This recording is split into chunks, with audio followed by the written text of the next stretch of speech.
I'm Jeremy Claridge. I'm an ag pilot here with T&T High Country Flying Service.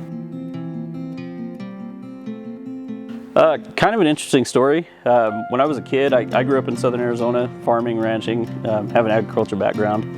But when I was in high school, I got to be pretty good friends with the local cropduster guy there. His name was Chuck Stutzman. Pretty cool man. He sprayed for 44 seasons. He was in it for quite a while and did it all across the country. You know, he had quite a bit of experience, and he ended up in southern Arizona, and I just, one Saturday morning, I heard his plane out spraying, and I still remember he flew a 1966 Snow, the big radial on it, and plane was in terrible shape. It looked absolutely terrible. Had duct tape on the wings, and like it was a bad shape, but it worked. And I went out to the field where he was spraying, and I met his wife, who was out there flagging for him. And as soon as I expressed my interest in it, she immediately invited me over to their house for dinner, and that's kind of how it all kicked off, you know. And so got to be really good friends with Chuck, and anytime that I heard that airplane flying and I wasn't busy, I would go find it and just watch him and take some pictures and that kind of stuff. And so all these years later, I was pretty convinced that that's what I wanted to do, but I couldn't quite get into it. You know, after high school, I served a mission, and then, you know, came back, and life just kind of happened. Got married in 2001, and after that, shortly after that, went to helicopter school, became a commercial helicopter pilot, and loved helicopters, but couldn't quite get into it the way that I wanted to, and ended up working as a paramedic in EMS, and I was in that field for 17 years. 2017-ish, finally had enough of EMS, and just told my wife, you know what, it's time for me to go do what I've always wanted to do. And so went and got a commercial airplane license, and went off to Waco, Texas to an ag school, and got that endorsement that Travis talked about, and headed for Idaho, where we didn't know anybody. And that's how we got into it. How has it changed me personally? It's kind of a loaded question for me, just because I've had a lot of different paths in my life. You know, went from beginning of flying to taking this break and being a paramedic to coming back to flying. You know, and it's not very often that a guy gets to kind of midlife just change careers and do what he's always wanted to do. And I remember when I left home in Arizona and headed for Idaho, I had people who were very established in their careers. I had a doctor who I worked closely with in the emergency room there tell me, man, I wish I could do what you're doing. I wish I could just start over and go do what I really want to do. And I don't know what that was for him, but for me, it was being an ag pilot. And we just bit the bullet and we did it. You know, and so what has it done for me? It's given me this huge sense of accomplishment. It's given me this huge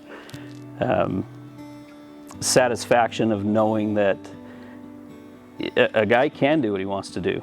A guy can start over. It's never too late. I did it at 38. You know, a guy can just start over and go do what he wants to do. And I don't think a lot of people realize that. You know, I'm sure that there's a fair amount of fear in there.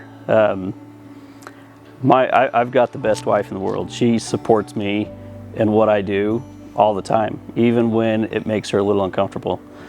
I have this really bad habit of telling her or expressing out loud when there's been an accident in the industry. And this year there's been a bunch. We've had a big handful of them this year. And anytime I come across that, I make the mistake of telling my wife, another accident, you know, lost another pilot or something, and she does not like that. But that being said, she's expressed numerous times how much she enjoys seeing me live out, you know, a dream that I've had since I was a kid. And any chance she gets, she'll be out in the field watching me, you know, and maybe not any chance, but she does quite often through the season. She'll call me, hey, where you at? And she'll bring, you know, whatever kids want to come, and they'll come out and watch me spray for a little while. And so I think they have, you know, Travis mentioned that he thinks it makes him proud, and I kind of feel the same way. You know, I think my family is pretty stoked about what I do, and there's not a lot of kids who can go to school and tell their friends that their dad flies a crop duster. And so I know it worries them. The NAAA puts out a magazine every quarter or something, and a couple of months ago one came out, and there's right on the cover it showed a crashed air tractor, and my 10-year-old, that caught his attention, and he flipped to the article and was reading about that pilot who had crashed, and he started asking me a ton of questions, and I answered the questions, and the pilot was very forthcoming as to what happened and what caused the crash, and my 10-year-old said, "Dad, I don't want that to happen to you." And so I explained to him how we prevent those kinds of things, you know, and why we take our time in the turns and just make them a little bit longer and a little bit bigger, and so we can avoid what happened to that pilot, you know. And so I know they do worry, but they also understand that it's as safe as we make it, you know, or as dangerous as we make it.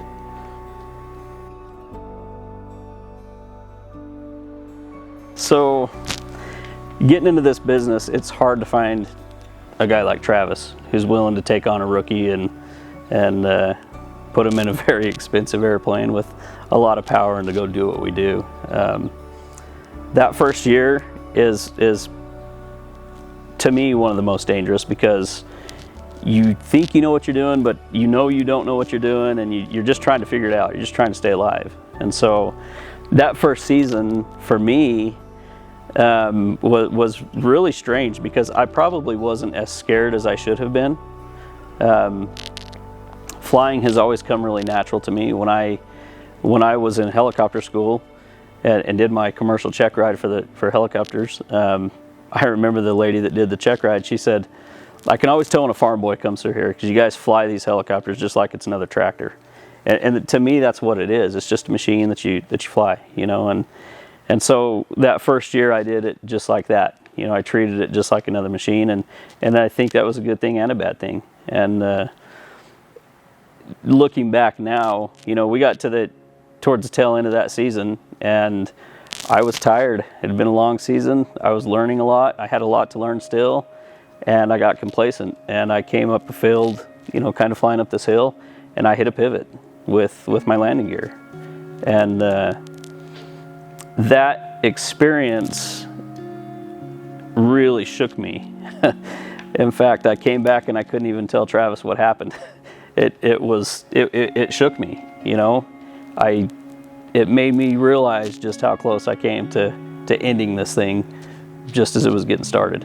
And anyhow, we got past that, and I fly very differently. The NAAA does say that a third-year pilot is the most dangerous, and I'm in my third season right now. But I think that experience has made me safer, because I just don't take chances. You know, I give myself plenty of space. I fly different because of that experience.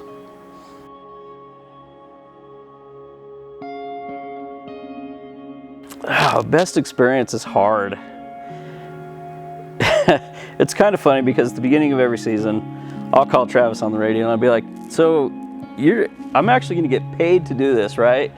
Because it's just so nice, you know, when you get those mornings that the air's calm and it's cool, and you can't believe that somebody pays you to do this, you know. And then there's days like today where I call Travis on the radio and I go, "I'm getting paid for this, right?" Like, some days are just harder than others, but my best experience is just really hard to point out.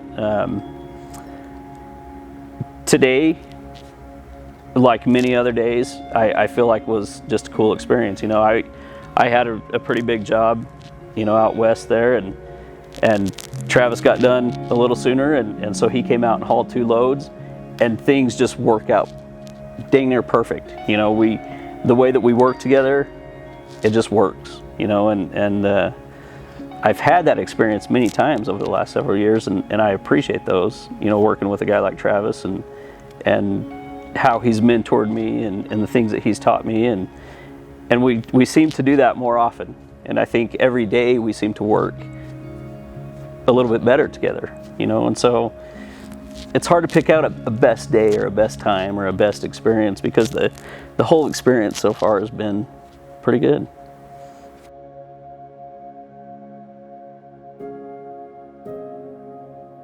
Honestly, for me, being in this area, this part of Idaho, you see a lot of people on social media and stuff that will post pictures of the Five Guys restaurant that they went to, whether it's in Atlanta or New York or anywhere across the country.